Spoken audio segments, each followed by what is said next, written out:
నమస్తే, నేను మీ కుప్ప పద్మిని. ఇన్నాళ్ళు మీ సపోర్ట్ ని నాకు అందిస్తూ మీ ప్రేమని నాకు అందిస్తున్న ప్రతి ఒక్కరికి కృతజ్ఞతలు. ఇప్పుడు చూడబోతున్న ఈ వీడియో కూడా ఖచ్చితంగా మీకు ఉపయోగపడుతుంది. లైక్, షేర్ అండ్ సబ్స్క్రైబ్ చేసి మీ ఇష్టాన్ని అలాగే మీ సపోర్ట్ ని నాకు అందించండి. అలాగే ఈ వీడియో పట్ల మీ అభిప్రాయాన్ని కమెంట్ సెక్షన్ లో కమెంట్ చేసి నాకు తెలియజేయండి. నమస్తే. Welcome to our channel. నేను పద్మిని. ప్రస్తుతంతో పాటు ప్రముఖ ఆధ్యాత్మికవేత్త, ప్రముఖ న్యూమరాలజిస్ట్ లక్ష్మీ నరసింహస్వామి ఉపాసకురాలు శ్రీమతి స్రవంతి గారు మనతో పాటు ఉన్నారు. మాట్లాడదాం. నమస్తే అక్క. నమస్తే పద్మిని. అక్క, అర్జెంట్ మనీ గురించి, అంటే అత్యవసర పరిస్థితుల్లో ఎటువంటి ఖచ్చితంగా డబ్బులు కావాలి అనే పరిస్థితి ఉంటే ఏం చేయాలి అని అంటే మీరు ఒక ఏంజల్ నెంబర్ ని సజెస్ట్ చేయడం జరిగింది. అది ఒక ఆవిడకైతే చాలా బ్యూటిఫుల్ గా వర్క్ చేసింది. ఒకసారి రివ్యూ తీసుకుందామా? తీసుకుందాం. రైట్. హలో. హలో, నమస్తే అండి. నమస్తే మేడం. నేను పద్మిని మాట్లాడుతున్నాను. మేడం నమస్తే మేడం. నమస్తే అండి. అత్యవసరం కోసం మీరు తీసుకున్నట్టు మేడం చెప్పినటువంటి ఏంజల్ నంబర్ ఎట్లా పనిచేసింది మీకు? మేడం నేను పెద్ద అమౌంట్ చాలా అవసరం అండి మేడం నాకు. దేని గురించి అని చెప్పగలరా? అంటే అమౌంట్ అవసరం ఉండింది. అయితే నాకు అంటే 2 lakhs వరకు అవసరం ఉండే. ఓకే. ఇప్పుడు నాకు అంటే ఏ రకంగా వస్తుందో నాకు అర్థం కావట్లేదు. ఎటు నాకు లేదు దారి యాక్చువల్ గా. అటు మా వారికి బోనస్ వస్తుందేమో అనుకున్నాము, అది స్ట్రక్ అయ్యండి. అనుకోకుండా ఇప్పుడు బోనస్ వచ్చిందని మార్నింగ్ కాల్ వచ్చింది మేడం ఆఫీస్ కి వెళ్ళంగానే మా వారికి. బ్యూటిఫుల్. ఎట్లా అయితే ఆ నంబర్ ని ఎట్లా మీరు అంటే మేడం చెప్పిన విధంగానే దాన్ని వినియోగించుకున్నారు? ఏం చేశారు ఆ నంబర్ ని ఒకసారి చెప్పండి. మేడం అయితే నేను చేసింది 897781 మేడం. దాన్ని నేను చైర్ మీద రాసుకున్నాను మేడం.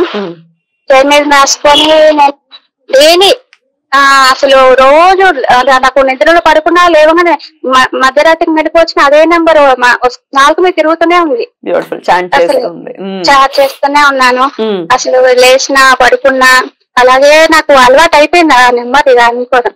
నేను జస్ట్ 15 days చేశాను మేడం. నేను లాస్ట్ మంత్ 22nd కి స్టార్ట్ చేశాను, October 22nd కి. నాకు మధ్యలో పీరియడ్స్ ప్రాబ్లం వచ్చి కూడా ఆపాను. వద్దంటారు కదా, వద్దంటారు కదా, ఆపాను. తర్వాత కొంచెం ఇంట్లో కూడా ఫ్యామిలీ కొంచెం చికాకయ్యి నేను 1 week నుంచి కూడా చదవట్లేదు, స్టార్ట్ చేయట్లేదు ఫ్యామిలీ ప్రాబ్లమ్స్ తోటి.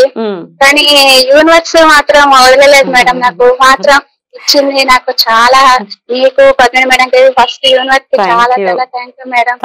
అసలు చాలా థ్యాంక్ యూ శ్రావంతి మేడం. చాలా చాలా సంతోషం అండి. అంటే నమ్మి చేసుకున్నారు మీరు. నీకు నమ్ముతున్నాను, ఒక దిక్కేమో భయం వేస్తుంది. అంటే డౌట్ కూడా ఉంది, అయితే వస్తుందో రాదో నమ్మకం అనిపిస్తుంది.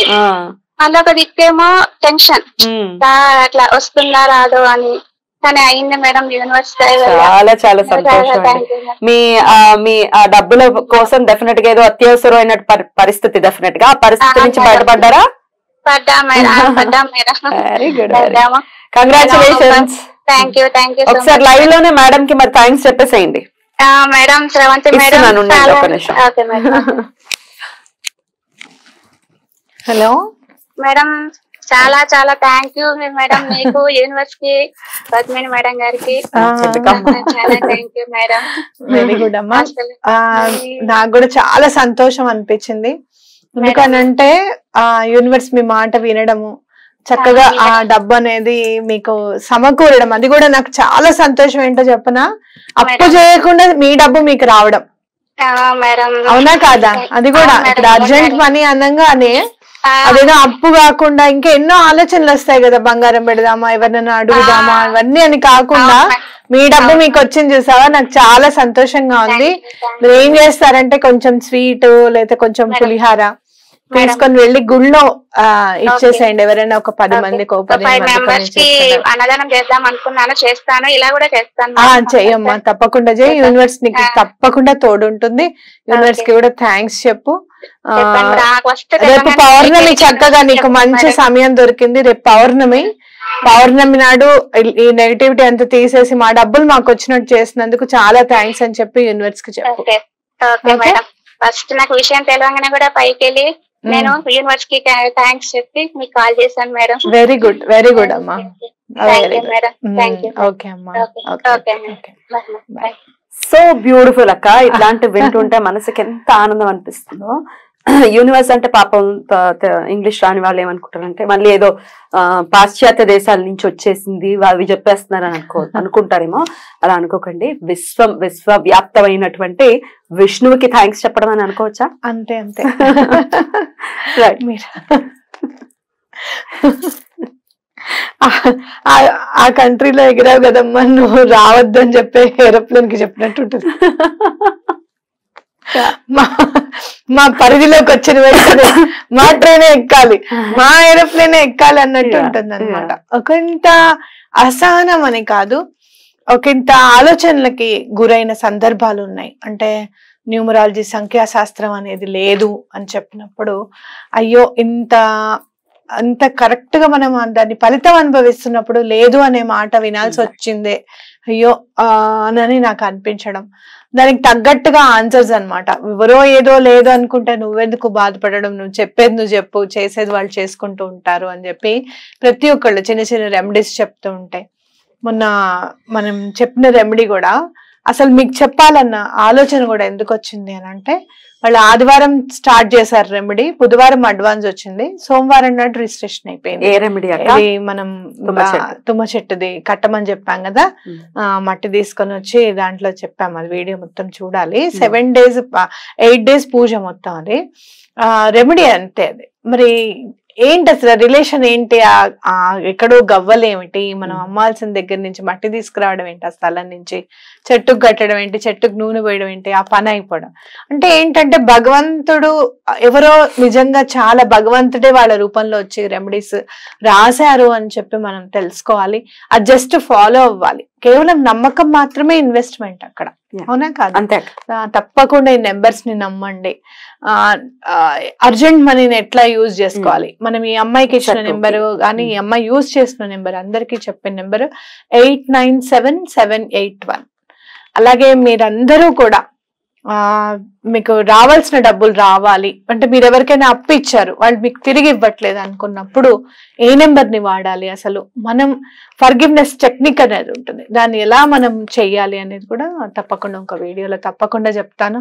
మీరందరూ ₹1 కూడా ఖర్చు పెట్టుకోకుండా యూనివర్స్ మీద నమ్మకం పెరిగేటట్టుగా ఈ రెమెడీస్ పనిచేస్తాయి అని అంటే తప్పకుండా మీకు చెప్పడానికి నేను రెడీ. తప్పకుండా అక్క, చాలా అద్భుతంగా వివరిస్తున్నారు. డెఫినెట్ గా ఇట్లా అత్యవసరమైన పరిస్థితి ఎవరు ఇవ్వరు. ఇది నమ్మద్దు అని చెప్పేవాడు ఎప్పుడు ₹1 కూడా ఇవ్వడు. అవును కదా? నిజమే. నాకు అదే అనిపించింది. ఎవరైతే నమ్మద్దు అని అంటున్నారో వాళ్ళు ఏమొచ్చి సహాయం చేయరు కదా. అలా నమ్మద్దు అని అంటే కనుక వాళ్ళు సహాయం చేయాలి. ఎవరైతే ఇబ్బందులు ఉన్నారో వాళ్ళకి డబ్బులు ఇవ్వాలి. అదే అంతే అంతే. అట్లా అంటప్పుడు అసలు ఆ సంఖ్యాశాస్త్రం లేదని ఎలా అంటారు? గీత ఏమిటి? కపిలుడు ఎందుకు చెప్పాడు? ఎన్ని సంఖ్య రూపంలోనే కదా ఇచ్చింది. ఇన్ని లక్షల జీవరాశులు ఉన్నాయని. కానీ అసలు కపిల గీతకి వింటే అన్ని అర్థమవుతుంది. కాబట్టి అసలు లేనిది చెప్తున్నారు అని అంటే నాకు చాలా ఆశ్చర్యం అనిపించింది. అట్లా ఎప్పుడు కూడా అనుకోకండి. సరే, ఒకళ్ళ అభిప్రాయాన్ని గౌరవించాలే గాని మనం దాని గురించి తప్పుగా మాట్లాడుకోవడం అనేది అసలు మనకి వాళ్ళకి తేడా ఏముంటుంది అనేది ఒకటి మనం గుర్తుపెట్టుకోవాలి. కాబట్టి తప్పకుండా నమ్మండి, యూనివర్స్ కి దగ్గర అవ్వండి. ఎందుకనంటే ప్రతి ఒక్కళ్ళకి ఉన్న కష్టాల్లో గట్టిగా ఒక 10 నిమిషాల ముందు దేవుడి ముందు కూర్చొని మీరు దండం పెట్టుకోలేకపోవచ్చు, పూజ చేసుకోలేకపోవచ్చు.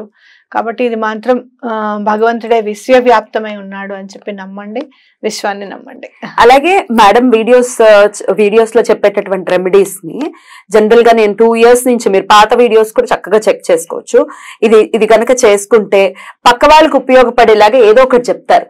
గుళ్ళో ఏదైనా కట్టండనో లేకపోతే అన్నదానం చేయండనో అని ఖచ్చితంగా చెప్తారు. అవి మాత్రం ఎడిటింగ్లు చేసేసి ఫస్ట్ మాత్రం మనకు కావాల్సిందే పెట్టుకుని ఇవన్నీ కూడా కొన్ని ఓవర్ యాక్షన్ బ్యాచ్ ఒకటి ఉంది. ఎడిటింగ్ కూడా చేసింది ఏంటి అని అంటే, బ్రింగ్ ఎండార్స్మెంట్ చామ్ ఎస్ అని అనాలి అంటే అవును ఎస్ అని అనాలి.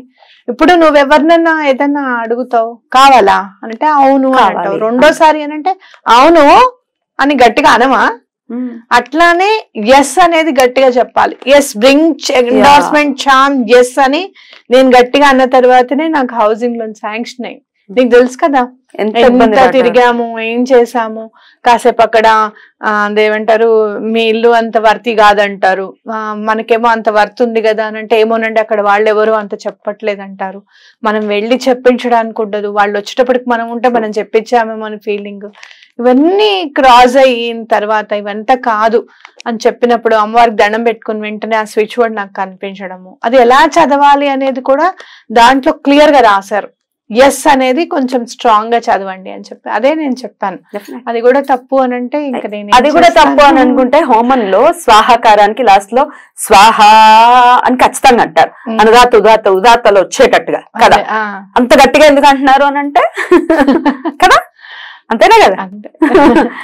ఏదైనా భాష ఏదైనా కానీ ఒకటి గుర్తు పెట్టుకోండి, అది మన భాష కాదనో లేకపోతే అది మనకి రాదనో మన వాళ్ళది కాదనో ఇప్పుడు అందులో నుంచి మనం బయటకు వచ్చేయాలి. ఇంకా ఎందుకు అని అంటే వసుదైక కుటుంబం అని అంటున్నాం, మనమే అన్ని మనది కాదంటున్నాం. ఎక్కడో ఉత్తరాది వాళ్ళని తీసుకురాకండి అంటే అదేంటి, ఎక్కడెక్కడో ఇక్కడి నుంచి వెళ్ళి అక్కడి నుంచి వెళ్ళి అక్కడి నుంచి వెళ్ళి మనం ఎక్కడెక్కడో ఉంటున్నాం, దేశాంతరాలు దాటుకుంటూ వెళ్ళిపోతున్నాము. ఉత్తరాది మనది కాదా, మన దేశం అంటున్నా నేను. కాబట్టి అట్లా ఎప్పుడు అనుకోవద్దు. ఒకటి గుర్తు పెట్టుకోండి, మనం ఆనందంగా ఉండాలి, మన పనులు చక్కగా అయిపోవాలి, ఏదో లక్షలు వేలు కోట్లు ఖర్చు పెట్టుకోకుండా మనకున్న బాధలన్నీ తీరిపోవాలి. ఓకే, అండ్ ఇంకోళ్ళని మనం ఎప్పుడు బాధ పెట్టకుండా ఉండాలి. ఇలా మెయిన్ ఇంపార్టెంట్ పెట్టుకొని ఇంకా okay, be happy always. Thank you అక్క. నమస్తే. నమస్తే.